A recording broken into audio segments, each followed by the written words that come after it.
tugarutse muri Miss Rwanda. Abakunzi ba Prince Kid, iyi kese ntizabura umufungwa amageragere. Habanjemo Prince Kid abavuyemo umuntu bita Jean Paul. Ayayaya, nkundi neza bamusigariyeho. None Prince Kid agiye gusubira mu mwanya we yarasigariyemo nande. Umva, nyuma yuko urukiko, give me a second, nyuma yuko urukiko muri Amerika, abanyamerika n'abagome, upfa kuba umwara uri umwirabura, they don't give a fuck, baguha bene wanyu nta miyaga, tega amatwi hano wumve ngo byagenze gute.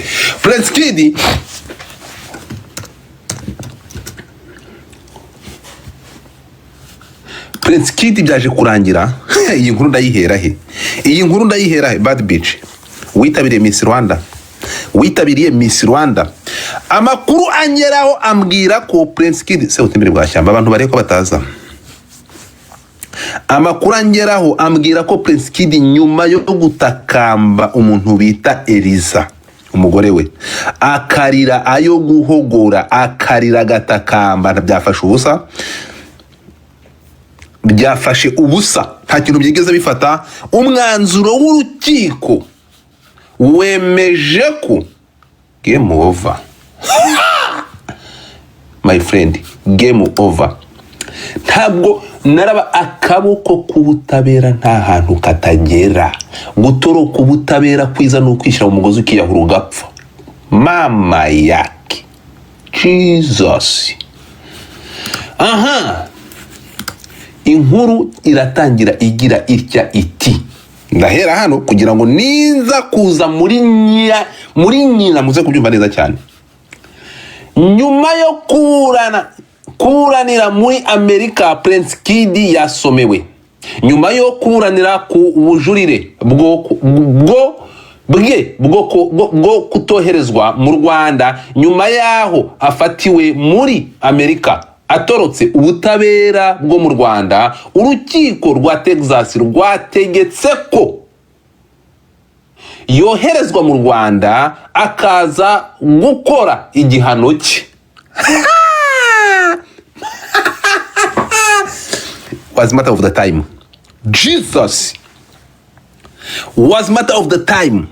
Bro, aya masaha turaza gusubira inyuma gato. Munshakire ka video ka enjoyment, happiness. Muzanire video ya happiness. Prince Kid uyu nguyu ni waruyobe. My friend, niba ufite amafaranga ngana gute Prince Kid ya celebrate 1 million. Ibi bintu ngiye niba mubyibuka, ibi bintu bya Miss Rwanda, turagaruka muri ubu buryo. Share the life. Iyi ndirimbo abanyarwanda barayikumbuye nyuma y'uko irushanwa habereyemo ubusambanyi bukabije. Iyi nkuru uretse umva Erika mwirira my friend, musharinge live udatuma live yanjye bayimanura. Iyo ushyizemo izo emoji zirira TikTok inkuriraho live, s'il te plaît ndagusabye iherere urire, kuko abana igihe babasambanyaga n'igihe baba batuburikaga ntago mwigeze murira. Nafashe umwanya w'iyi nkuru wo kuyikurura, ndayimenya ndayisobanukirwa. Ariyo mpamvu kugaruka kwa Prince Kid mu Rwanda kurangiza igihano Godfather, I'm happy. Turi kumwe? Tapote. Aha, reka dukomeze. Njyewe nkimara kumenya umuntu yarambwa atari ko urabizi ko Prince Kid agiye kubura, ndamubwira ko se bite byanyuye mu mbyara. Kandi ati Godfather niko bimeze. Ndamubwira ati namasaha ngarambwa ati ntabwo najya muri joro hamusenze ngiye kujya mu kazi. Ndamubwira bro nangahe wababarira, okay nangarambwa ati ntugakire nakazi bro. Amerika amabiru ni menshi, ibyo bintu byihorere. Urimo kumva? Ndamubwira nti ibi bintu ntibishoboka. Ntabwo iyi nkuru yancika. Ariko noneho nsanga yabaze kuba too late. Mbwira umuntu, ndamubwira nti uburetse gato fata inoti ya 500. Akazi gasibe manzo rya muruhuke ushake telefone. Arambwira ati iyo ngiyo ndakora top up ya iPhone kugira ngo ngende inkuru nyifate neza. Yo disi umugore we yarabyibushye. Ndaje mukanya ndakubita iyi video, ndacyamakinga sure ko bitagize icyago force posting. Ndacyabaza abanyamategeko baje ni buri muri Leta Zunze Amerika, ndebera umbwira itegeko niba gupostinga video yafatiwe mu rukiko bitagize icyaha, ubundi bakubita ikintu bita inkuru. Ariko hanga reka inkuru video ko mfite source ivaha. Natangiye ngira ngo nyuma yo kuburanira ku bujurire bwo kutoherezwa mu Rwanda nyuma yaho afatiwe muri Amerika atorotse ubutabera bwo mu Rwanda. Urukiko rwa Texas rwategetse ko yohereza mu Rwanda akaza gukora igihano cye, vugira ngo akoherezwa mu Rwanda. Niyo mpamvu navuze ngo Prince Kid agaruwe Nyarugenge nyuma yo kuburanira muri Amerika cyangwa muri États-Unis d'Amérique. Quand tu parles français, vugira ngo États-Unis d'Amérique. Tugenda gato yamwumva inkuru kuntu yatangiye. Musharinge space abantu 450 baracyari bake. Kuko kuri X ho X nshobora kuba naramaze kuba narahawe priave yo kuhava ariko simbimenye. I will stay here as a kasa mutwe. Share the live kuri TikTok cyangwa kuri space murohereza space. Ni urubanza rwasomwe kuri uyu wa kabiri nkuko tubikesha ikintu cyari cy'ikinyarwanda, nkuko tubikesha Ukwezi TV. Prince Kid yaburanye asaba guhabwa ubuhungiro kuko aje mu Rwanda ataba yizeye umutekano we. No sense. Hanyuma bana se ariko sha nyuma utawizeye umutekano wawe gakubitwe n'inkuba manu kugenda ugiye kuryozwa ibyo wakoze kicwe n'uburoro. Miss Elisa akaba n'umugore we yatanze ubuhamya avuga ko ibyaha bashize ku mugabo we byari ibinyoma kuko nawe yagerageje gushaka uko agaragaza ibimenyetso by'uko arengana ariko nawe ahita atabwa muri yombi. Ariko wabonye nyamunsi we bagufunguye bigenze gute? Ibimenyetso ko ari ugutanga ruswa mu bakobwa no kubasinyisha impapuro za noteri utemewe n'amategeko kugira ngo urimanganye ibimenyetso cyangwa usibanganye ibimenyetso mumanuke muhanwe. Prince Kid we yaburanye avuga ko impamvu yo gusaba ubuhungiro ari uko ubwo yateguraga Miss Rwanda hari ibyo atumvikanyeho na bamwe mu bantu bakomeye, hanyuma bakoresha imbaraga zabo bamushiraho ibyo byaha. Avuze wiki buretse gato aravuze ngo ndasomye cyangwa ntabwo mburetse gato ndibeshye ntabwo nibeshye. Ibyo atumvikanye n'abantu bakomeye ni ibihe ni bande? Ibyaha biriyongereye. Jesus. Prince Kid we yaburanye avuga ko impamvu yo gusaba ubuhungiro ari uko ubwo yateguraga Miss Rwanda hari ibyo atumvikanyeho na bamwe mu bantu bakomeye, shiraho akadomo hano, hanyuma bakoresha imbaraga zabo bamushiraho ibyo byaha.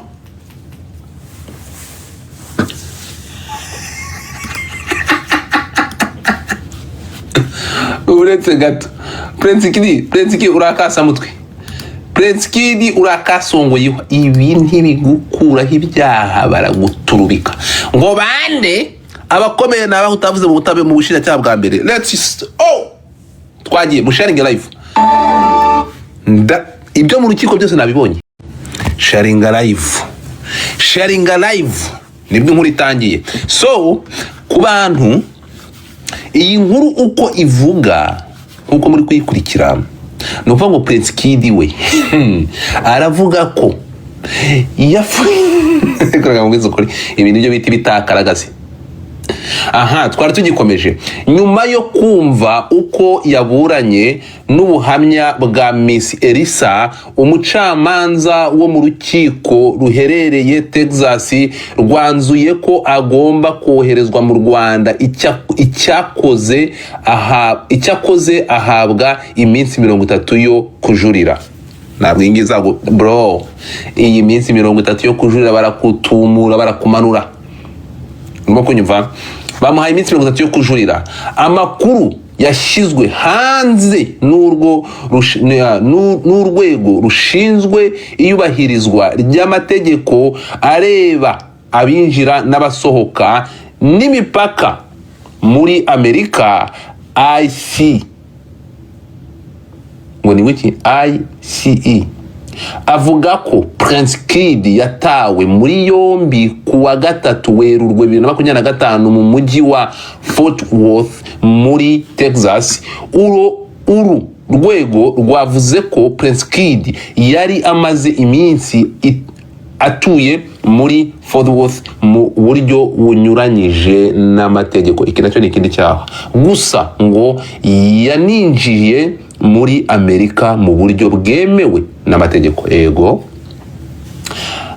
Amerika yavuze ko uyu mugabo yatawe muri yombi mu rwego rwo kubahiriza icyemezo cy'impapuro zo kumuta muri yombi zashyizweho n'ubushinjacyaha bw'u Rwanda kuwa 29 Ukwakira 2024. Kugeza ubu Prince Kid afungiye muri kasho z'uru rwego mbere yuko hafatwa ikindi cyemezo icyo ari cyo cyose mu bijyanye no kumukura muri Amerika. Mu Kwakira 2023 nibwo urukiko rukuru rwakatiye Prince Kid igifungo cy'imyaka 5 rumuhamije ibyaha byo gukoresha undi imibonano mpuzabitsina ku gahato no gusaba cyangwa gukora ishimishamibiri rishingiye ku gitsina. Mu isoma ry'uru rubanza yabaye Ishimwe Dieudonné n'abamwunganira mu mategeko nta wari muri uru rukiko, mu gihe ubushinjacyaha bwo bwari buhagarariwe. Game over. Umucamanza yavuze ko yagombaga guhanishwa igifungo cy'imyaka 16. Jesus! Cyakora bitewe nuko ari ubwa mbere akurikiranyweho n'inkiko, igihano cyagabanijwe kigirwa imyaka 5 n'ihazabu ya miliyoni 2 z'amafaranga y'u Rwanda. Dore bya bicucu bitangiye kuvuga ngo Free Kid. Game over. Ahubwo nkibaza ubu ngubu murashaka kunsobanurira ko umuntu bita Elisa we atabaki Amerika, uyu ngo arasigara muri Amerika. Reka mbabwire ikintu mugomba kumenya. Ejo buriya nabaciriyeho amarenga mwanga kunyumva ndi kumwe na Dumba kuri platform, murabyibuka ejo. My friend, uko ameze kose ntiwahunga ubutabera. Ejo nashatse kubarabura mbabwira ko iyi nkuru iri buze gusohoka, urukumva. Erika Keza ihangane jya muri siporo. Ntabwo waci ibi bintu abantu bagomba kubisobanukirwa. Nukuvuga ngo igihugu bro aba ari ikintu gikomeye ku buryo nta hantu wajya ngo ucika ubutabera uretse kuba ushize mu mwuko gapfa. Maze n'uwapfuye baramukatira. N'umuntu wapfuye buri rukiko ruramukatira. Free Prince Kid, ongera wandike icyo cyangwa ngo henyoko. Mwese muri kwandikisha ngo Free Prince Kid, ntabwo bikora. Kid aramanuka agiye gukora ibihano by'ibyaha yakoze. Ndaje mu kanya bazamuri. I will bring you up Jesus. Mwese murashaka kuza kuvuga? Mwese murashaka kuza kuvuga abantu 50, abantu 570 nabangahe? Amakuru mfite mu kanya ndaje mbahereze ibyavuye Texas ndabifite babimpaye deja. Ahangaha ndashaka kubamenyesha ko ejo nabasobanuriye kuri iki kintu niba mubyibuka. Ejo muri live nakoze ariko nanga kugira ikintu mbivugaho, ariko nkomoza kuri Miss Rwanda once again mbabwira uburyo, ariko nanze kubitinda kuko naravuga ngiye guhubuka ko numvaga umunwa uri kundya. Ejo nabateye story turi kumwe na Dumba ahangaha tuhita tubivaho turabikwepa. Dukomoje kuri Mutesi Jolly mbasobanurira uburyo uyu mugabo kugira ngo ibye biri muremerere, umuntu bura wabigizemo uruhare nyirabayazana y'ifungwa rya Prince Kid n'umuntu bita Naomi bro. Na Miss Naomi bura niwe nyirabayazana. Byagenze gute? Izi nkuru ku bantu batazizi cyangwa ku bantu batabimenye, bura nyir'urutwe runini ntabwo rengwa n'imishugujugu. Buriya izina na influence ya Mutesi Jolly yasanze yirambitse muri ibi bintu, ariko bura nta nubwo Mutesi Jolly yarazi abari ya ibintu bya Prince Kid. Buriya byisanzemo nyuma. story Naomi buriya akimara kumenya ko hari ukuntu bitagenda neza kwa Muheto, yaje kwegerwa n'undi mwana w'umukobwa bita Liza. Uyu nguyu yamwiganira agahinda ke. Naomi aravuga ati ariko nanjye ubwo ashatse kunjyana Dubai kugira ngo aje kuyinyica, ngo nagomba kugenda mwicaho kuko indege yari yuzuye. Ngo noneho umuntu wamukijije no kugira ngo yongere gufata ibyo yari agenewe ni Mutesi Jolly. Mutesi Jolly yamagaye Prince Kid aramubwira ati ushobora kwishyura umwana amafaranga ye ukamuhereza ibyo asabwa. Prince Kid ati wora bimbwira kamanani. Mutesi Jolly ni igishegabo, bura Mutesi Jolly ni igishegabo, ashobora kuba sinzi impamvu ari umuntu avuka afite imisemburo ya kigabo gabo, bura Mutesi Jolly afite imisemburo y'abagabo mukuntu. Mutesi Jolly amakuru angeraho yahise ahamagara muri ministeri ako kanya. Ahangaha niho muri muze gusanga muri uku kuburana kwa Prince Kid avuga ko hari abakomeye bamunanije. Nta bakomeye bamubananije, ahubwo baramuturubitse kuko amakuru ambwira ko Prince Kid Mutesi Jolly yahamagaye muri ministeri aravuga ati ni gute mwahaye umuntu ububasha ariko ubwo bubasha akaba ari kubukoresha mu nyugu ze bwite. Niba mwaratanze ububasha kandi mugomba ari mwe mumuyoboye, mwamubwiye agahereza Naomi ibintu bye. Ako kanya Prince Kid ministeri kimara kumuhamagara yahise ahereza Naomi ibintu bye, nibwo Naomi yahise ajya kugira gute ajya kwimanaginga.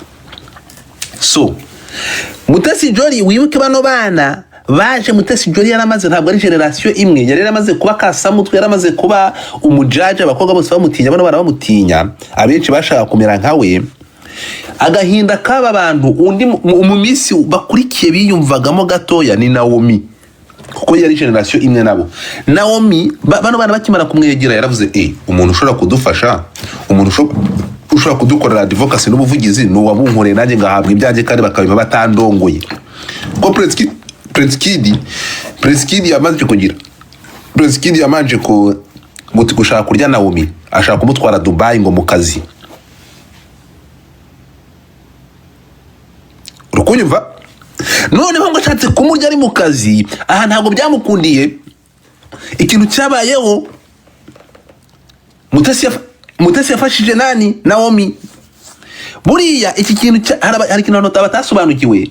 Buriya ibintu byo kuba abajaje ba Mutesi Jolly nta kintu bavanagamo, ntabwo Prince Kid yabishyuraga. Mutesi Jolly yahuraga nta kintu, uziko twari tuzi ko na Mutesi Jolly mbere bitewe n'ukuntu yabaga active muri biriya bintu. Mutesi Jolly nawe akunda fame. Urabona abakobwa buriya hari kubaka izina no kugaragara mu bantu, ibi ngibi birakorerwa. Uziko biriya bintu twabonaga bipangaritse ari hejuru, abakobwa batinya ari abajaje. Wari uzi ko Prince Kid yabishyuraga 50,000 by'amanyarwanda ku munsi? Bari abajaje wabonaga bari kujajinga ubwo bavuga kuri stage hariya bakoze ku munsi yabishyuraga 50,000 by'amanyarwanda byonyine.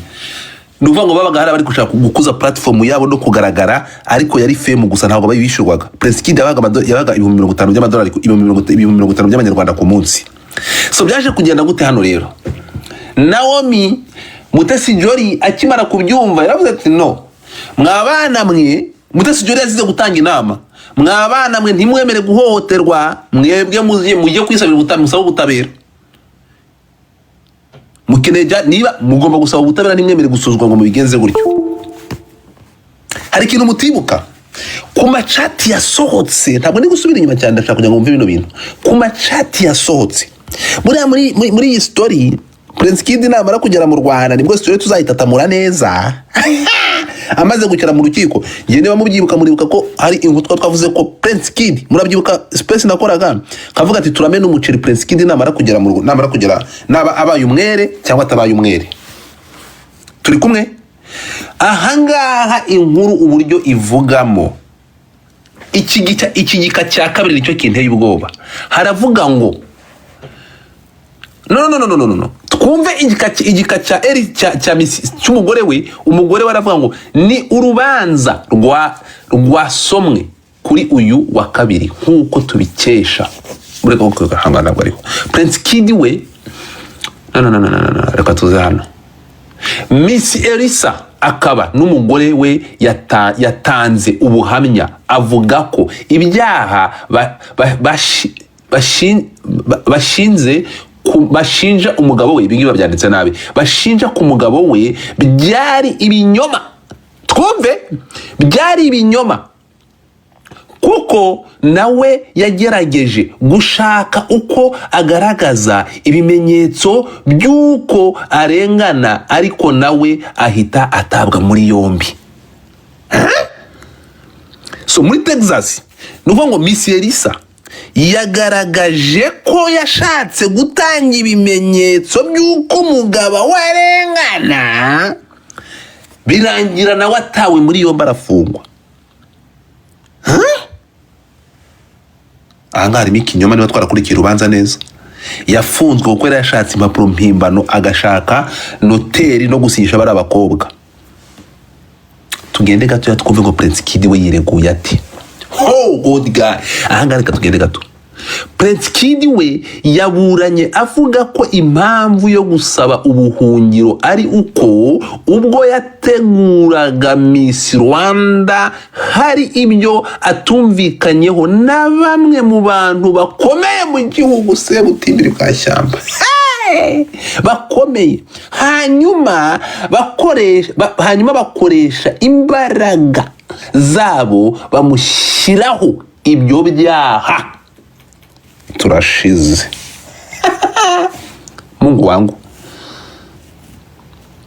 uri kumva Prince Kid ukuntu yireguye?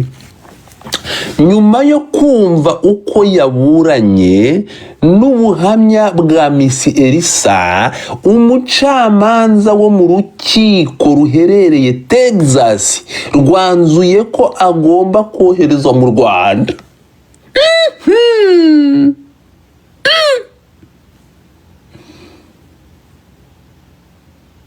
Icyakoze ahabwa iminsi 30 yo kujurira. Bwana Oswakimu wiriwe.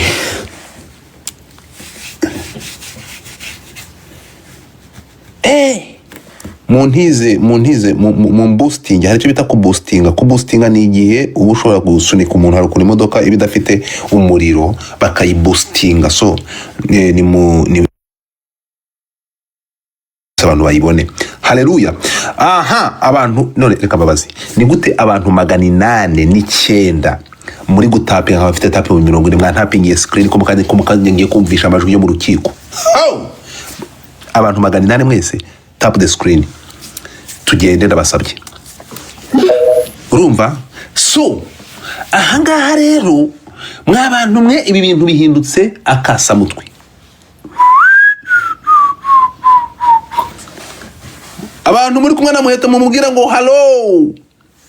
Abantu muri kumwe na Muheto, abantu mubwira Mutesi Jolly ngo be quiet. My question is, cyangwa ku bantu baza amategeko muze kumbwira, iyo bigenze gutya bo biraza kugenda gute? Nyuma y'ahangaha azongerwaho igihano cyo gutoroka ubutabera? Hari bigize icyaha nabyo muraza kumbwira. Abagende kumaranga mutima, ubwo biza kugenda gute? Ubwo Prince Kid namara kugezwa mu Rwanda arongera arafungwa iminsi imyaka 5 gusa, cyangwa arongera ashinjwe ibindi byaha? Ndapfuye. So kuba ku munota wa mbere rero,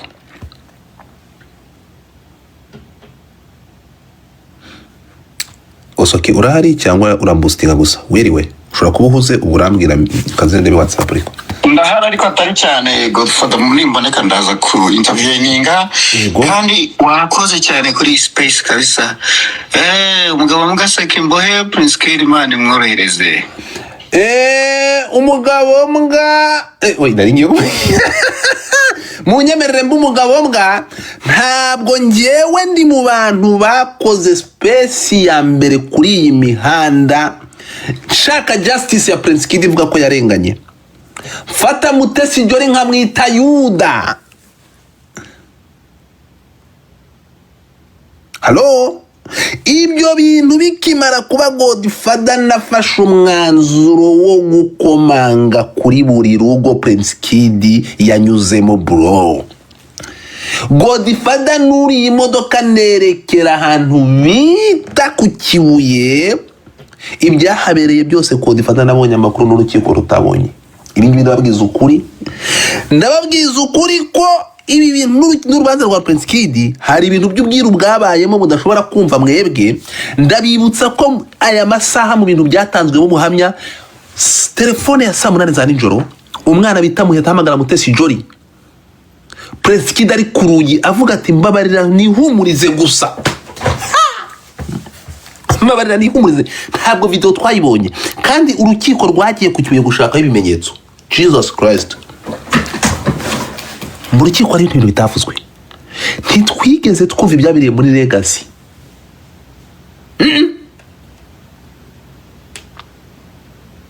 Waya. So ahangaha reka tugaruke kuri iki kintu kitigeze kivugwa mu nkiko zo mu Rwanda, cyavuze mu rukiko rwa Texas. Tuze kubisesengura. Ahangaha mu nkiko za Texas baratubwira ngo twumvikane, hano hari ibika bibiri ngiyewe ntekereza bizingiyeho iyi nkuru tugiye kuvuga bitigeze bigaragara mu rubanza.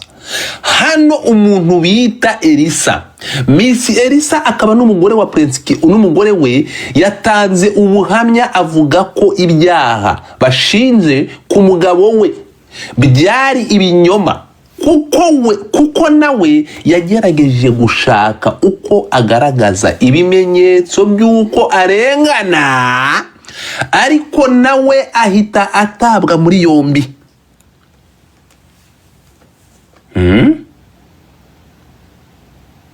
Jesus. Abantu bamanitse gusaba request yo kuzamuka ndabazamura mu kanya. Hanyuma hano turakomeza gato.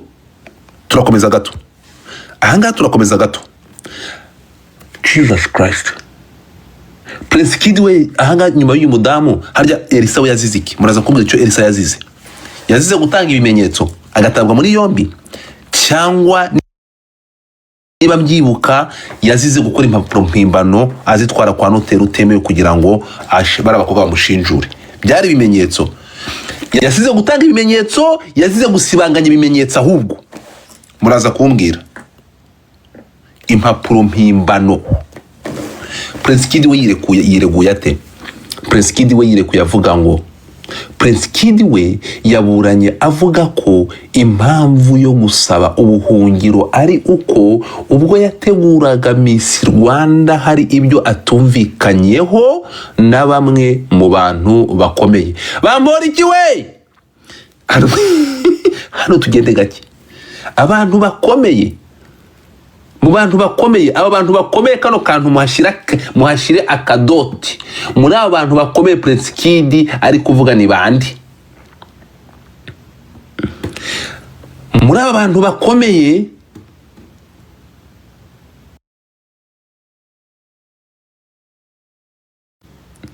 hamwe mu bantu bakomeye hanyuma bakoresha imbaraga zabo bamushyiraho ibyo byaha. Ni bande bantu bakomeye mu Rwanda bakorana bari muri Miss Rwanda bafungishije Prince Kid? Ni bande? Ni bande bari inyuma y'ifungwa rya Prince Kid? Who they are there? Ahangaha byaba ari amaco yo kuburana. Ese muri iyi minsi 30 isigaye Prince Kid araza guhabwa amahirwe yo kuguma muri Amerika, kandi bivugwa ko n'umugi yarawutuyemo bitemewe n'amategeko.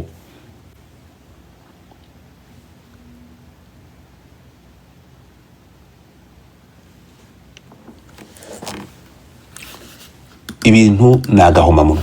So tuvuga ibiriho, tuvuga ibyamaze kugera mu binyamakuru. Ngayo nguko ngiyi inkuru iri aha hanze.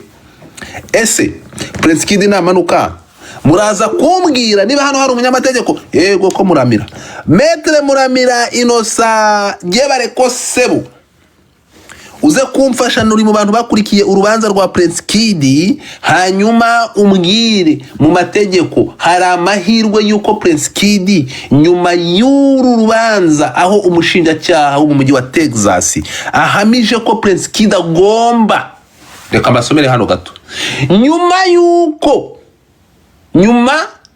yo kumva uko yaburanye n'ubuhamya bwa Miss Elisa, umucamanza wo mu rukiko ruherereye Texas rwanzuye ko agomba koherezwa mu Rwanda. Umukoresha mu Rwanda icyakoze ahabwa iminsi 30 yo kujurira. Mutesi we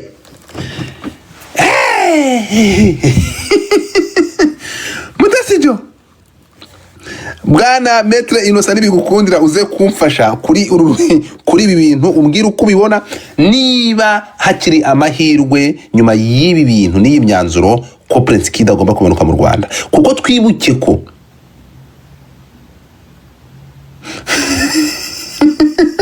oya umbabarira uzamuke ntabwo mbwira ngo nteke wiyumvire nkureke mburi I need your help nk'umunyamategeko. I need your help. So ngayo nguko mu yandi magambo Bwana Oswakim mbere yuko nakira abandi bantu ahangana streaminga ahantu habiri kuri TikTok ndahabona abantu 856 kuri Twitter turi 267 aha hantu nkeneye buri wese ushobora kugira igitekerezo atanga. Prince Kid araza kumanurwa.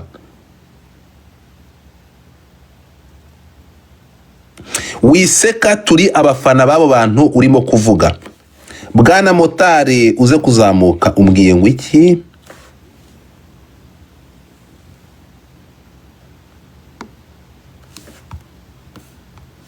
Uburetse gato ndebe hano. Let me see what you said to me. Kandori iki kintu unyoherereje mbere yuko ngera ahandi. So reka dukomeze. Bwana Oswakim uranyuva? Cyangwa ntabwo urabahuguka? Nowera network azi Kigali mwa abantu mwe network azi Kigali muri kuzumva mute iyi ni space ribuze kuba open mu kanya kuri TikTok ndaza kubazama ariko mwe muretse ndabizi ko mukunda guhurura mube muretse Naomi shaka network ufite network ambizi ishoboka shaka network ati imvura yaguye no mubabare ntimubabare ibingi nta kintu bindebaho ngiye kuva twumvikane kutokana na info ambayo nilikuwa nazo ku makuru nari mfite ngiyewe nivuganiye n'abakobwa bose Godfather nagize amahirwe yo kuvugana Keza I'm sorry your friend game over Keza none waranyica Keza Prince Kid agiye gusubira mu Rwanda pole sana uyu ari mu bantu batigeze na rimwe Ndekeza umbabarire tugeze kuri Prince Kid inshuti magara ndabizi ko bijya bigushengura ariko nta kundi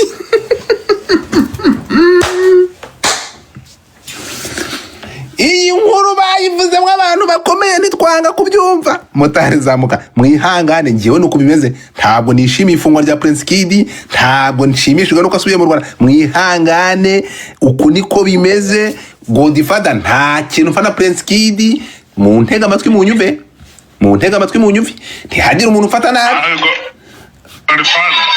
wiriwe ukuntu uri guseka cyane ariko kandi inkuru hano irababaje bro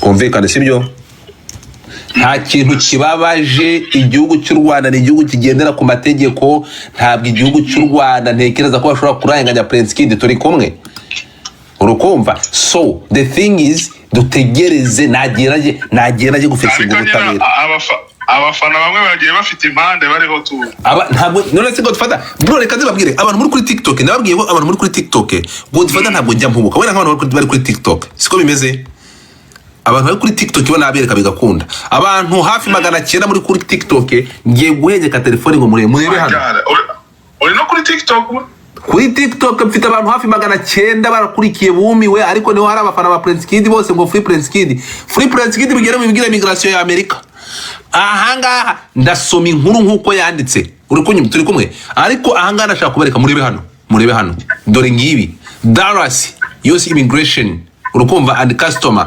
information urukumva arrested the Diodone Ishimwe 38 years urukumva 38 Rwandan urukumva mwabibonye dore uri gusoma mu ruzungu kubizo ndi uruzungu ndi gushira mu Kinyarwanda urumva abantu nabankurikiye kuri TikTok abenshi ni educated idiot so nkanje nk'umuntu wiza amasomo menshi of course ngomba kugerageza kugira ngo dukire nkurikiwe n'abagoyi barenze umuntu umwe so ngomba gukora ama episodes so banyarwandakazi inshuti za Prince Kid ndashaka kugira ngo murebe information nabwiye abantu kudasoma murebe hano abantu mujye mufata umwanya mugende musome ntimugafata internet gusa ngo mujye kwirebaho prono urukumva cyangwa mujye kwirebaho YouTubers dore ngiyi inkuru yose ngiyi inkuru irahari siza muri kuyireba ibi bintu bibe biri open ngiye ngo difata mu bintu byamaze kugera ku karubanda ngibi nuko ngo ice iri kumushinja ngibi muri kubibona si ngibi se so byose birahari mwabibonye so reka tugende gatoya nari motari ndatekereza ko wasomye iyi nkuru nk'umuntu wasomye iyi nkuru ndashaka kugira ngo ugire ikintu uvuga kuri uyu mugabo urabona byifashe bite biraza kugenda biti wasomye iyo nkuru urumva yego nandi makuru umaze iminsi ndeba nyine y'ukuntu ice imaze iminsi yitwara n'ibintu n'impamvu iri gushingira ivuga ko igomba kumutahana yego amahirwe ari hasi cyane ko batamutahana no way no uraca umugongo abantu hano hasi wica umugongo tekeza cyane amahirwe ari hasi cyane kuri TikTok bahita bakuboroka twumvikane ikintu kimwe iyi ngiyi iraza kuba message nziza ku bantu ntabwo ushobora gutunga nta muntu utoroka ubutabera bro so tugende gakeya inkuru nziza kuri Mutesi Jolly nuvuga ngo Mutesi Jolly inkuru nziza ariko noneho hano ndashaka kugira ngo mwumve iki ari inkuru nziza kuri Mutesi Jolly none ko itaba inkuru nziza ntibivuga ko inkuru nziza kuri Mutesi Jolly inkuru nziza ku muntu bita Mutesi Jolly akora muri IC ariko niba ari ikintu mugomba kumenya mwemuretse gato niba ari ikintu mugomba kumenya urukumva niba ari umuntu ugize umunsi mubi n'inkuru mbi n'umuntu bita muri hari amakuru atarigeze wavugwa buriya umuntu bita ninde uyu mwana basabye Happiness Muheto bamusabye iki Prince Kid yamusabye ibyishimo yamusabye Happiness agatanga bari umunabe w'ingwate buri hari amakuru mutamenye ngiye gukoresha ibi bintu ntabwo mbihagazeho urimo kunyumva nta kibazo natwe ibintu byose twumva ntabwo tuba tubihaga tuba tuzi naho bivuye Prince Kid yarongoye Muheto what the fuck Prince Kid yariye Muheto wari uhari niko bivugwa ndakubwira impamvu Prince Kid bakimara kumufungura by'agateganyo unyumve neza hega amatwi hano ntega amatwi buretse gato Prince Kid akimara gufungurwa by'agateganyo nta nubwo uvuze ati wenda numvishe ibihuha bivugwa ko ntega amatwi ukoresheje interuro yuzuye ntega amatwi Prince Kid bakimara kumufungura by'agateganyo waje hanze telefone ya mbere yakiriye ni umukobwa bita Muheto tega amatwi conversation ngo bagiranye yagiraga itya iti Muheto yamusabaga imbabazi unyumve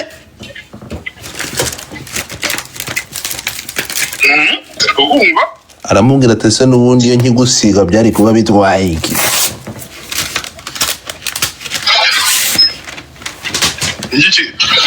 igikundiro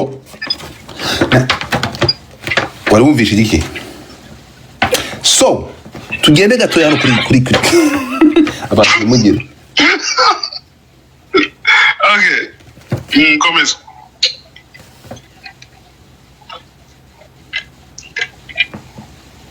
uyandikura niba ntabigize ibyaha birimo ngiye kuvuga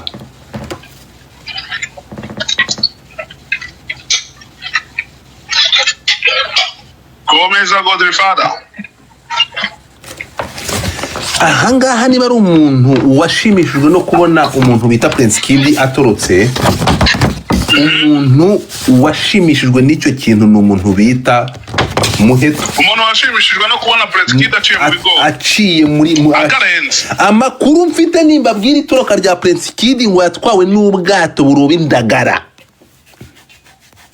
bunyuze he mu kiyaga mu yahema Prince Kid yanyuze muri Cyohoha ubwo ni buroba indagara bwari bugiye ntabwo nshaka kugira ngo iyi space ize kwitwa comedy cyangwa bize kujyana niyo mpamvu ndi kubitwara ntya so ahanga nashaka kugira ngo tureseriye kugira ngo dutangire kuganira no kuri iki kintu tubirebe hanyuma no tuze no kumva ikiza kubivamo nashaka kugira ngo ntangire space hano hameze fresh ndabona hari abagiye kuzura igihumbi hano tumaze kwa 300 kandi 1000 barahagije reka tugende muri ubu buryo ni ukuvuga ngo nituza kwitegereza hano hari ibintu biri sensitive Prince Kid atigeze avuga mu rukiko rwo mu Rwanda ahangaha nikanzemo ahangaha twavuze ko muri iyi case harimo ibifi bikomeye ntabwo Prince Kid ari wajyaga kurongorera abakobwa muri Grand Legacy muri Legacy buri hari inkuru zo muri Legacy uretse gato gatoya nanjye Godfather muri Legacy kuri no website ya ICI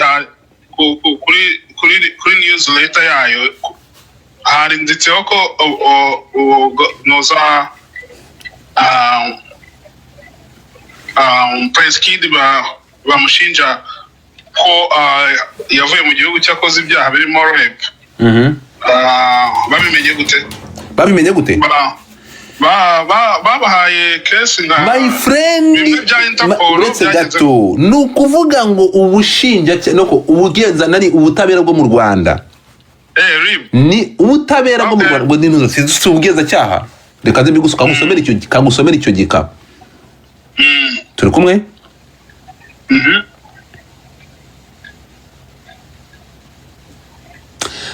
give me a second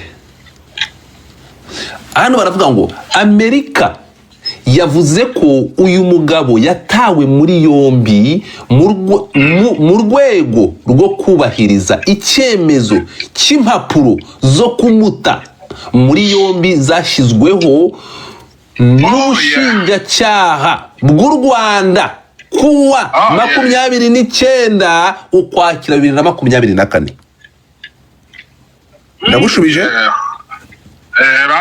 ndagushubije reka ikintu nshaka kubaza abantu hano cyanteye urujijo hano Miss niba mubyibuka Miss Elisa yafungiwe iki igihe yafungwaga ntago mbizi yafunzwe kubera impapuro mpimbano atwaye kwa noteri ashaka gusinyisha abakobwa ko batigeze barongorwa nande n'umugabo ibyashinjwaga ngo barakobwa baje kumushinjura urabyibuka ajya kwa noteri gukoresha impapuro za pirate noneho Miss Elisa hano yabeshya abanyamerika kandi arizo kwa noteri w'igicupuri ura noteri se byaremeye ntuzi kuri noteri nawe yahise byari byemeye bakoze ibintu by'amanyanga ngo ura noteri ntabwo yabagaho turareba ibyafungishije Elisa tuze kubigarukaho noneho Elisa yabeshya abanyamerika agira ati Miss Elisa akaba n'umugore we yatanze ubuhamya avuga ko ibyaha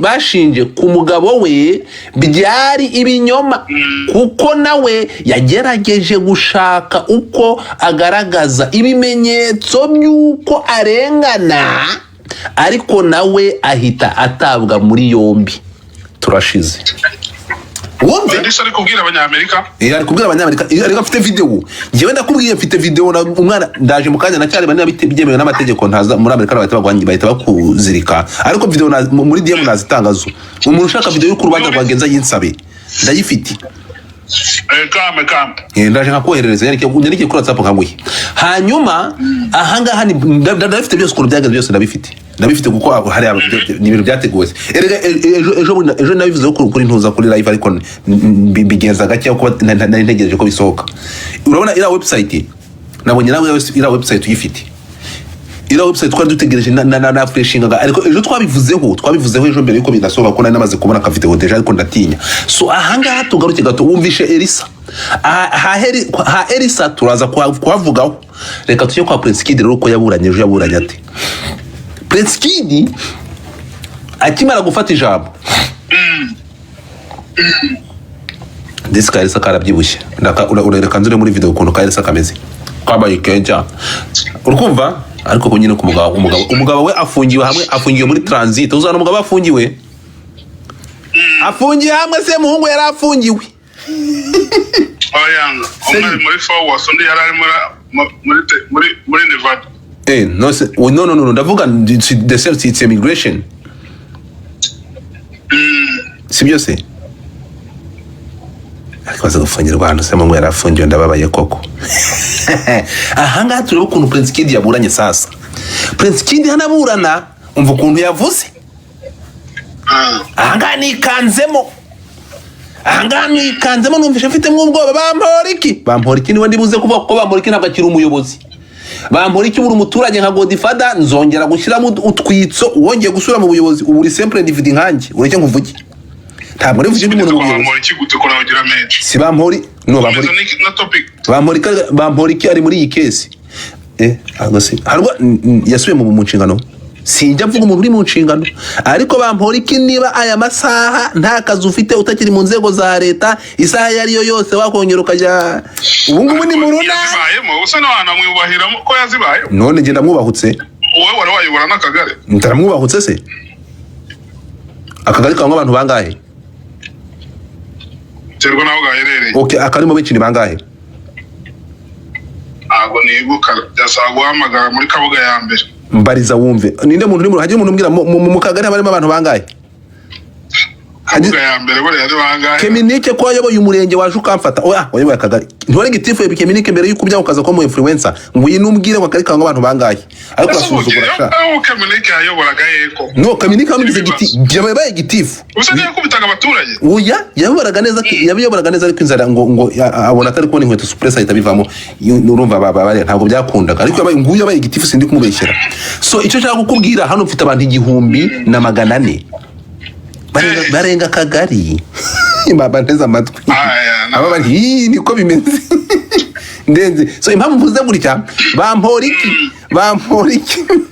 Bamporiki ari muri iyi kese Bamporiki niba mubyibuka ariko mwe mwagiye mureka Bamporiki buri ibintu byaturutse mugabo ko yimereye neza gata nta kumera neza niba ari mu nzego mumbwire haza kumuvugaho Godfather burangira imirongo ntarenga sinshobora kuvuga umuntu uri mu nzego uri mu kazi uri mu mirimo ariko kugeza amasaha niba nshobora utari mu mirimo uri umuturage nk'abandi reke nkuvugeho turi rubanda rugufi nkanjya ibyo ko barabaye mu okay nta kibazo kangaruke ku cyiciro cya kabiri cy'imiburanire ya Prince Kid Mutasi Johnny, good news to you.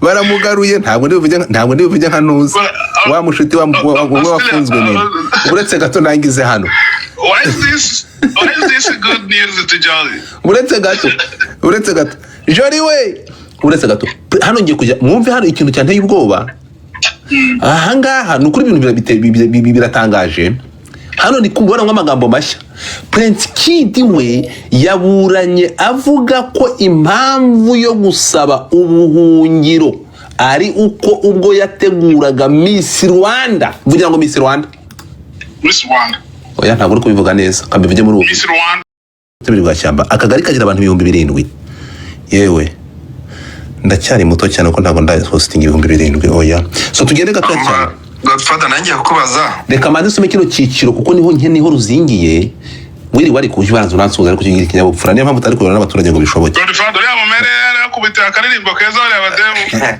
uraza imbere y'abantu wiriwe nuko bigenda wiriwe Keminini nanjye kubaza mbere yuko nyine ugira Amerika yamuburanishije mu buhe buryo yamuburanishaga mu buhe buryo reka ngusome imuburanisha hande sobanura Keminini kukuna imuburanisha hande ijya kumufata yamufashe byagenze gute urakoze cyane yamushyikirije abatumye imufata uretse ariko mva ngambwira ko Keminini kikoze ko agiye kwishura ajya ngushyira muri abantu ba educated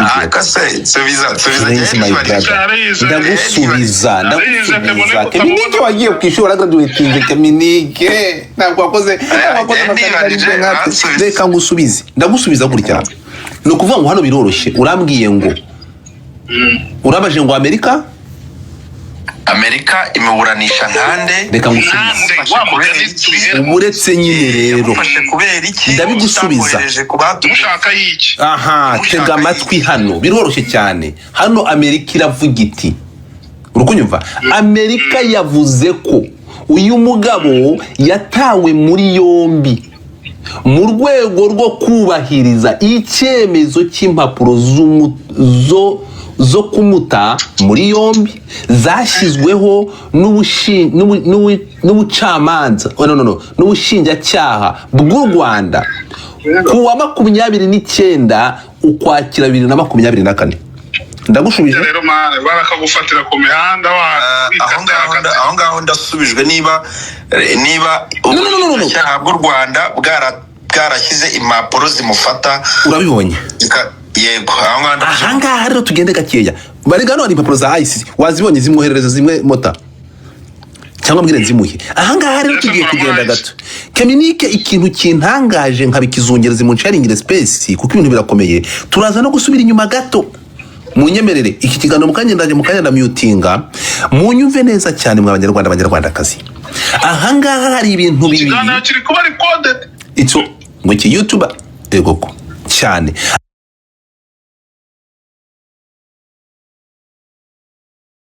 icyo ngo ki YouTube egoko cyane. aha ngaha Prince Kid ikintu kintangaje biri buze kutuzana muri legacy bikatuzana n'ahandi mu ntega amatwi muve neza cyane.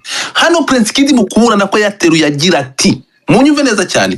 Prince Kid we yaburanye avuga ko impamvu yo gusaba ubuhungiro ari uko ubwo yateguraga Miss Rwanda hari ibyo atumvikanyeho na bamwe mu bantu bakomeye mu gihugu. Jesus, abantu bakomeye mvugira ngo abantu bakomeye aha muri abantu bakomeye muba bamwe mu bantu bakomeye hanyuma bakoresha imbaraga zabo bamushyiraho ibyo byaha. niko yireguye avuga munyumve neza cyane. ariko ashaka no kuba atabeshya ko yireguye se bitandukanye na dosiye yashyikirijwe ICE. uretse gato uku niko yireguye ngo ashobora kuba atabeshya Kemini. kuba atabeshya pe ndi kumwe nawe 100%. aba bantu bakomeye ni bande ko uzi impamvu? reka nkubwire Godfrey none uburetse gato Banyarwandakazi uretse mbere yuko atubwira hano ngiye kubaza public. harya Mutesi Jolly ari mu bantu bakomeye mu Rwanda ko mwafashe Mutesi Jolly mukamubamba, Prince Kid akaba yireguye nta gitutu kimuriho, akaba agaragaje ko hariho ibikomerezwa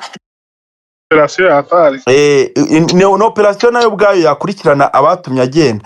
ku bwanjye nge numva ko I wish yaza akanexposa abo bantu bose bafatanyaga muri ibyo bintu byose ku buryo bahanwa bikanabera urugero abandi bose bazabitekereza. kuko ndumva yaza ashaka Minigi, nge ndumva bamuzanye akabavuga abo bantu, kuko kuba ari we wenyine uri murabiryozwa ntago nge mba numva ndi nyuzwe. Kemenike, reka nkubwire ikintu kimwe urukumva. uyu musore nuko ibi bintu umugabo ntago ari umusore, uyu mugabo turi kumwe ibi biragoye cyane. Prince Kid ntabwo azigera avuga bari abantu kubavuga bwazabavuga niba mugarura, kuko ntago azamera nka wa muntu wabaga muri gereza acuruza urumogi, ageze imbere y'urukiko aravuga ngo nyamara ngo hari abantu barumpaga nka rubacururiza ahubwo nuko nabimye amafaranga na n'ubu ngubu ntarakatirwa. so rero nawe rero niko bizagenda. Prince Kid rero uru rubanza rwa Prince Kid hari abantu benshi ruzatwara. none se kamubaza ikintu kimwe, Prince Kid azagaruka mu Rwanda yongera aburane cyangwa azaza aje gukora ibihano? kujurira bwo azajurira, rega ntago ibintu byose ajurira gute? ubujurire si buzakunda, birakunda. niba munashatse umuntu w'umunyamategeko nose yajurira gute? yarakatiwe aratoroka azaza aje gukora ibihano, ntabwo azaje kuburana. urukundo hari ikibazo. abaye atazaburana naburane avuga ibyo byose abivugire hakurya iyo ngiyo anabe expose ari iyo ngiyo. ntabwo umuntu wese azagaruka aze mu azagurana bugisha kuba expose hari aba expose ari hariya naho nagera mu Rwanda ntabwo bizakunda kuko azahita yinjira ariko ntacyo niyo yagaruka akaba yatabwa muri yombi ariko byibuza tuzaba twamenye ngo naba ngaba yarabamentioninze ntabwo hariya Kemuni ari kuburana kugaruka cyangwa kuhaguka. Hari ikintu uri kwitiranya, hari ikintu muri kwitiranya hano. Nta bindi bintu hari ikintu muri kwitiranya. Reka nkubwire, Prince Kid yarakatiwe. Siko bimeze? Bamuhaye iminsi ingahe yo kujurira? Ahubwo se ntiyagiye ari kujurira. Mu minsi yo yagombaga kujuriramo. Urimo kunyumva? Mu minsi yari arimo arajurira niyo yagiyemo. Niyo yatorotsemo. Noneho nukuvuga ngo kandi batanga iminsi yo kujurira nkuko urabona nko muri Amerika yamuhaye iminsi 30 yo kujurira. Siri kubyumva. Hano munyumve neza cyane. Hano baravuga uretse gatumva ukuntu hano urukiko ruvuga rwa Amerika. Hano Amerika iravuga ngo where is it. Hano baravuga ngo nyuma yo kumva uko yaburanye n'ubuhamya bwa Miss Elisa, umucamanza wo mu rukiko ruherereye Texas rwanzuye ko agomba koherezwa mu Rwanda. Icyohereza mu Rwanda icyakoze ahabwa 30 jours, iminsi 30 yo kujurira. So ruvuga muri 30 jours, iminsi 30, nubwo ziko iminsi 30 nta kintu izafata. Oya muri yo uretse mubwire noza ice muri yo kiramo n'imbaraga nyinshi ibonye ari umuntu wari ufite icyaha. Uretse gato impamvu nanjye kano kantu muri iyi minsi 30 batanze, ndakwibutsa ko urimo kunyumva hasi baravuga ko n'uyu mugi yari urimo bitemewe n'amategeko. Ndapfuye yari muri Amerika ariko igihe cyose impunzi ararengerwa. Oya anga ntabwo ari impunzi kuko avuga ko hano bigaragara ko yinjiye mu gihugu byemewe n'amategeko, yari afite visa.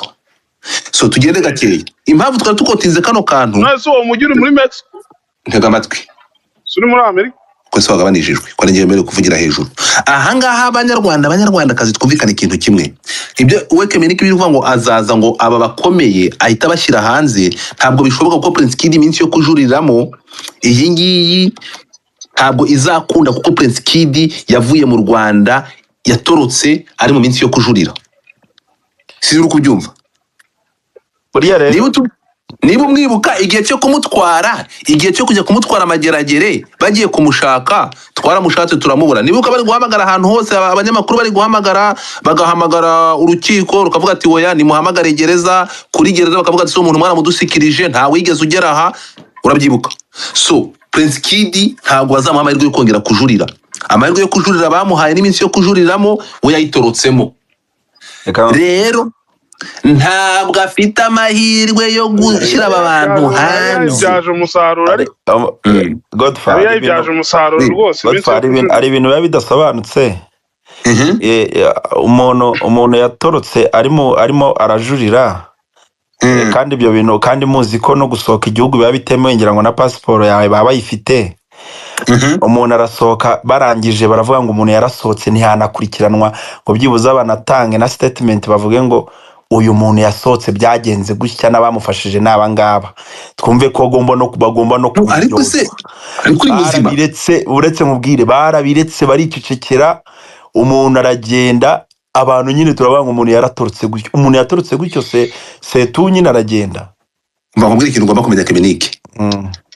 Iyi case ya Prince Kid ariko se ubungi ibintu ngiye kuvuga umunyamategeko urahari mbwira mvuge simvuge ibintu uzamura umunyamategeko naga. Reka ze nkubwire ikintu kimwe Kemenike. Ari case ikomeye. No ntabwo ari case ikomeye muri ibi bintu. Akabanza kaza utabikorera. Reka nkubwire ikintu kimwe. Iyo iyi case ya Prince Kid bakubita hasi buri muntu wese uyirimo. Ngiye nibyo nifuzaga. Umuntu umwe wari gusigara, Perezida Kagame yari gushaka yari kubaka indi guverinoma. Mugabo bro, ibi bintu ni ikintu kirekire. Ndakubwiza ukuri uretse gato. Tega amatwi. Uretse gato. Hari amazu ari irebero. Urukunyumva? Unyumva? Tega amatwi Kemenike. Uretse gato. Hari amazu ari irebero. urukunyumva tuvi Rebero uretse gato tugaruke muri ntuza muri hari iyi nzu iri Rebero rero bayiseta nibande bayijyagamo tugaruke muri Grand Legacy muri Grand Legacy ndakubwiza ukuri Keminike abamotari ufite ibimenyetso wenda wowe ntabwo umuntu yagusaba ibimenyetso bifatika ariko warabyumvishe ku muntu wizeye neza ibyo umuntu wizeye ko turi kuvuga ko ibingibi ari ibivugwa ibi bintu ko birimo abantu bakomeye hari ukuntu uvuga ibintu bivugwa noneho ukajya ushyiraho biravugwa ko noneho nunashyiraho ka biravugwa basi ase wacecetse hari banki yari ikomeye yari ifite mu nshingano iriya Miss Rwanda yabonye izabiryozwa nuko iteza cyamunara iragenda ngo irivanga kubyo kwivanga bro reka reka ibya banki yo kwivanga navuze uyu mugabo bantera ubwoba dore umugabo wa ninde uyu mugabo ufite kampani y'imodoka utwara abagenzi ninde Olivier icyo ngicyo ndagerekanye nta muntu wagurisha Olivier uziko uretse gato Olivier niwe nziyo kampani ndakubwiza ukuri Olivier gufunga uyu nguyu ninde uyu nguyu Prince Kid usiza aba bagabo yes ufite amakuru ibi biboro harimo umwanda Miss Rwanda yaragiye irajobama uramutse ukurikiye amakuru Muheto yisanze muri ibi bintu ubundi nyirabayazana w'ibi bintu ni umuntu bita Naomi Miss Naomi baje kumuririra umuntu bita Kariza Hope yaje kuririra umuntu bita Naomi amaze kumurira amubwira ibyago yahuye nabyo aravuga ati ariko nanjye yansabye kujya Dubai tukajya Dubai mu mirimo y'akazi nanze kuvayo ahita banning ibyo nagombaga guhabwa umuntu wampaye